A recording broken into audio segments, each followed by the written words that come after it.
Story, come to us here. Come live in this instant, animal of breath you are, clambering over the landscape. Come live in the spark of this moment made by our attention. Come live in this elbow of eternity, this corner of the great river of creation in which we dwell. By our attention may you be nourished. May you teach us, may we have ears to hear what you have to say. Once upon a time, there was a wise woman named Caradwen, who lived in the heart of a wild and beautiful forest. And she was of that forest, the way a wave is of the sea, the way a stone is of the ground, the way a leaf is of the tree on which it flourishes and whispers with wind. She was of that place, and she knew many things about that forest, for she had studied long. She had listened to the wind whispering among the trees. She had watched the rivers freeze and unfreeze again. She had watched the caterpillar in the grass. She had listened to the stories by the grandmothers and the grandfathers of that place, the human ancestors and the animal natural ancestors, the boulders, the stones, the winter wind, the heat of the summer. She had listened to all these things and learned. So many said she had magical powers. Many said that she could hear the dreams of the earthworms under the stones and know by those dreams how much snow would fall in the next year. Some said she could slip through the shadows of the forest and find new books to read there that would tell her which seeds would blossom and which would wither away. Well, there were many rumors about her. But despite her knowledge and her power, she had a son who everyone agreed was, well, ugly and ill-favored. He won't amount to much, people said. He won't come to much, no. But she had hope for him. She wished that someday he would be a great man and do great things in this world and have much knowledge and power. So she went to her cauldron. She went to her large iron cauldron there. She saw the emptiness within it. She breathed in, she breathed out. She felt how those breaths arrived and departed again. And then she began to sing. Ding, ding, ba-dee, ding, ding, ding, la-dee, ding, ding, ding, la-dee, ding, ding, ding, la-dee, ding. And her singing was a calling out to the stone and to the flower and to the leaf. It was a finding, it was a map, it was an atlas of what she might need, the recipe she intended to make. It was a speaking and a praising of everything around her, the thorn and the flower and the root and the worm and the claw of the animals, all these things. She sang and praised these things, and then she began to gather things from the forest. Stones, petals of certain flowers, leaves from other plants there, the whiskers of certain animals. She went down into caves and found secret rocks and ground them into powders and spread them there on the cauldron itself. And then she gathered 7 kinds of rain and 6 kinds of wind and gathered them all up into that cauldron. And she got a man nearby, a blind man named Morda, to stoke the fire beneath that cauldron. Blind to the world he came, and he started the fire beneath that cauldron, and soon it was boiling hot. And then she found a boy who lived nearby. His name was Gwayenbach. That was his name. And she demanded that he stir that cauldron. For how long? He said. Not that long, she said. Only a year and a day. A year and a day? Yes, a year and a day. Well, her words were iron, and they were a demand. So he took up a large wooden spoon and he began to stir that cauldron. And he stirred that cauldron all through the end of that summer as the birds sang in the trees. And he stirred that cauldron all through the autumn. All through the autumn as the leaves turned the color of fire and fell down from the trees to the ground. So he stirred that cauldron all through the winter, as the snow fell from the gray clouds and covered the world in its endless icy cold forgetting. And he stirred that cauldron all through the next spring, as the bees buzzed amid the flowers, and the birds returned and the crocuses muscled their way up out of the dark earth. So he put the secret of the spiral into that spell, into those waters of that potion. And he stirred through much of the summer as well. And finally, it was almost time for that spell to be finished. It was almost the day when an entire year's worth of time would be woven into that potion there, and the spell would be finished. But on that day, something happened. An accident. You know how accidents happen. 3 drops from that potion sputtered out and landed on his finger. Boiling hot, they stung. Ow! He put it in his mouth to ease the pain. And as he did so, he was flooded with wisdom and insight. Suddenly he could look through all the trees around him as though they were made of glass. He could hear the wind talking in the tree, really talking. He could see the stars there on the other side of the earth through the ground. He heard a grumbling sound. It was the earthworms speaking in the ground. But his heart told him to look in a certain place.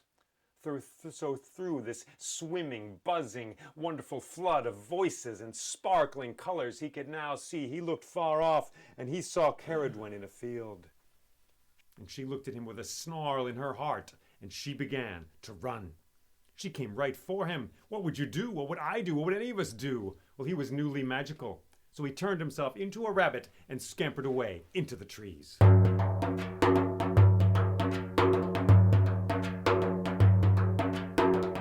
She arrived there at the cauldron, just in time to see it shatter into 1,000 pieces, just in time to see that potion run down into the earth, where it became a poison that would kill anyone who drank from it.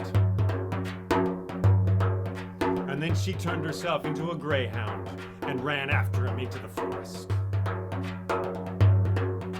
And she was very fast. She was about to catch him. So he heard a river nearby. He ran towards that river, and in midair, he turned himself into a fish and landed in those waters. She was close behind. She as well came to that river, and in midair she leapt, and she turned into an otter and splashed down into that water. Once again, she was close behind him, her powerful tail sending her through the corridors of that river. She was about to devour him there, so he jumped up into the air and he became a sparrow fluttering away. And she came crashing after him as a great hawk. She was about to swallow him down. He looked around. He saw the river down there. He saw a field. He saw the forest. He saw a barn. So he clutched his wings around him. He dropped out of the sky. Down and down he went till he got to the barn. And with a kick of his feathers, he went into that barn and landed there on the floor. The barn was covered in grains of wheat. So he turned himself into a grain of wheat and he huddled there on the floor of that barn. She came thundering down out of the sky, came in through the door of that barn, landed on the floor. And she became a chicken. And she began to eat all of the grain with that intent, merciless hunger, the empty hunger that chickens have. She began to devour the grain there on the floor of the barn. He was huddled up in himself, hoping he would not be noticed. Could he escape? Could he escape? She swallowed him, dip, dip, dip, bam! She swallowed him down into her bones, and he was gone. And then she remembered herself, remembered her knees, her shoulders, her woman's heart, her flashing eyes, and her long flowing hair. And she stood up, and she walked away from that barn, across the field and back into the forest. And she arrived back at the place where the shattered remains of the cauldron were. But when she got there, she knew something she had not known before. She was pregnant. Yes, there was new life inside her. And 9 months later, in the spring, she gave birth to a beautiful baby boy. Beautiful, beautiful. Now this was Gwayenbach, born a second time. Gwayenbach, who had stolen the potion which she had meant to go to her son. She was angry. Kill him! But he was so beautiful. The spring was around. The birds were singing. New life was beginning everywhere. He was so lovely. But kill him! Revenge! No! But he's so sweet and so dear. Well, for 3 days she cared for this baby.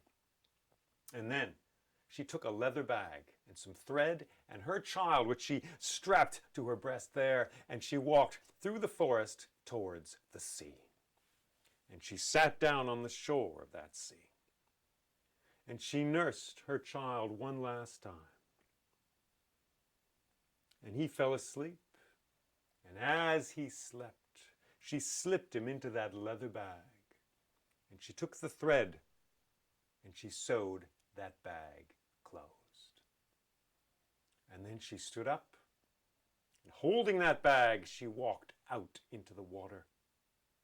And then she placed that bag down on the sea. And that bag floated. It did not sink. And then she turned and walked away. Now some say that bag floated on the water for only 3 minutes. Some say it floated for 3 hours. Some say it floated for 3 days. Some say it even floated for 3 years. But all agree that however long it was, the baby inside that leather bag, well, that child was cared for by that sea, as any child would wish to be cared for by its mother. So he was schooled in the rhythms of the water, in the muscular songs of the blue waves, curdling and crashing, whispering and roaring there across the world. Days and nights passed, a rhythm of darkness and light. And finally a day came, after a short time or a long time, when the sea moved that bag up towards the shore, swept it up there into a net a fisherman had left there the night before. It was caught in the net. It was early morning. The sun had not yet risen, but the blue light of dawn was soaking into the sky. And 3 fishermen came walking across the sand.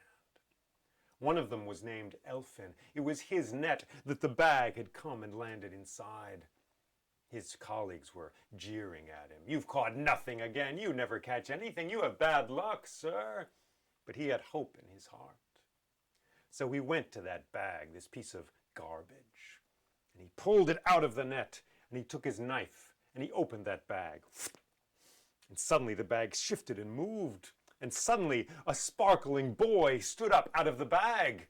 And he said, "My name is Taliesin, the bard with the shining brow. There is magic in my tongue, and it is to your great and good fortune that you have found me here." And he took the hand of the fisherman in his own, and the 2 of them began to walk up the beach. And then Taliesin began to sing. Day, day, da-dee-day, day,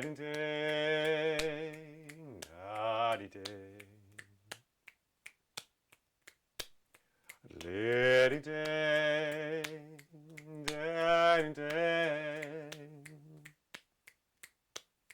da-dee-day, day, da-dee-day.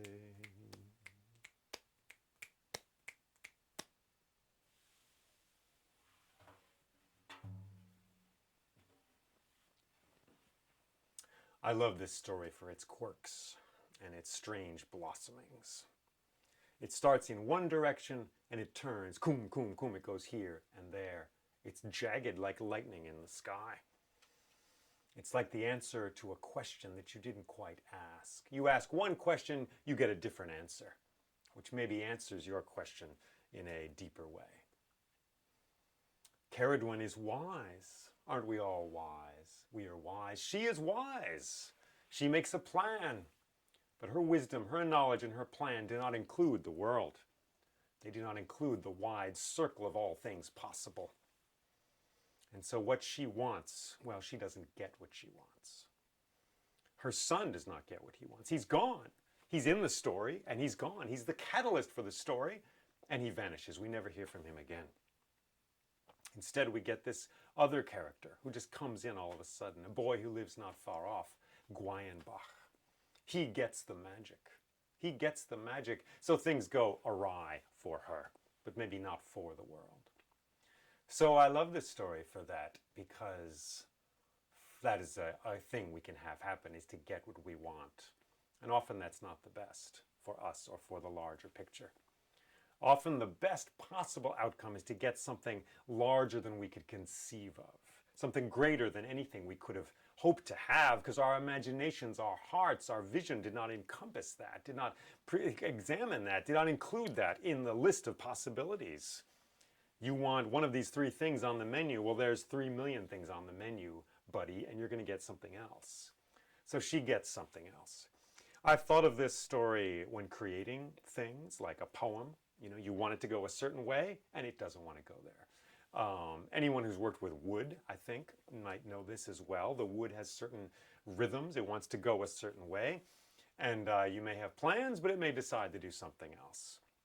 When we try to manifest anything in this world, we're subject to the world, its rhythms, its parallelograms, its wild seances of the heart, the magic it does, the facts of the matter. So it bends what we desire into something else that we cannot conceive of. I love the transformation as well.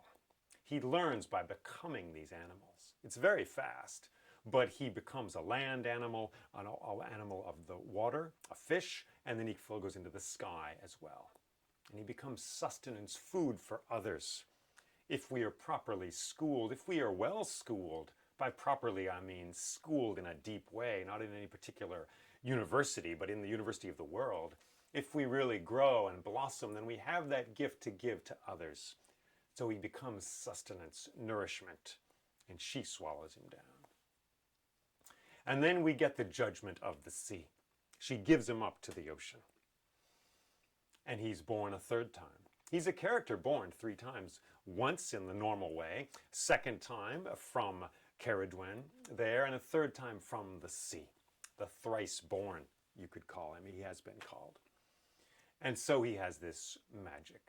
By becoming all these things, he learns. It's fundamentally, I think, a shamanic story, because he learns by becoming things, not by looking far away and studying them with his glasses, with his telescopes and his instruments, his tools, but he becomes them. I think that's a knowledge few of us have these days now, becoming the thing, and that's how you learn about it.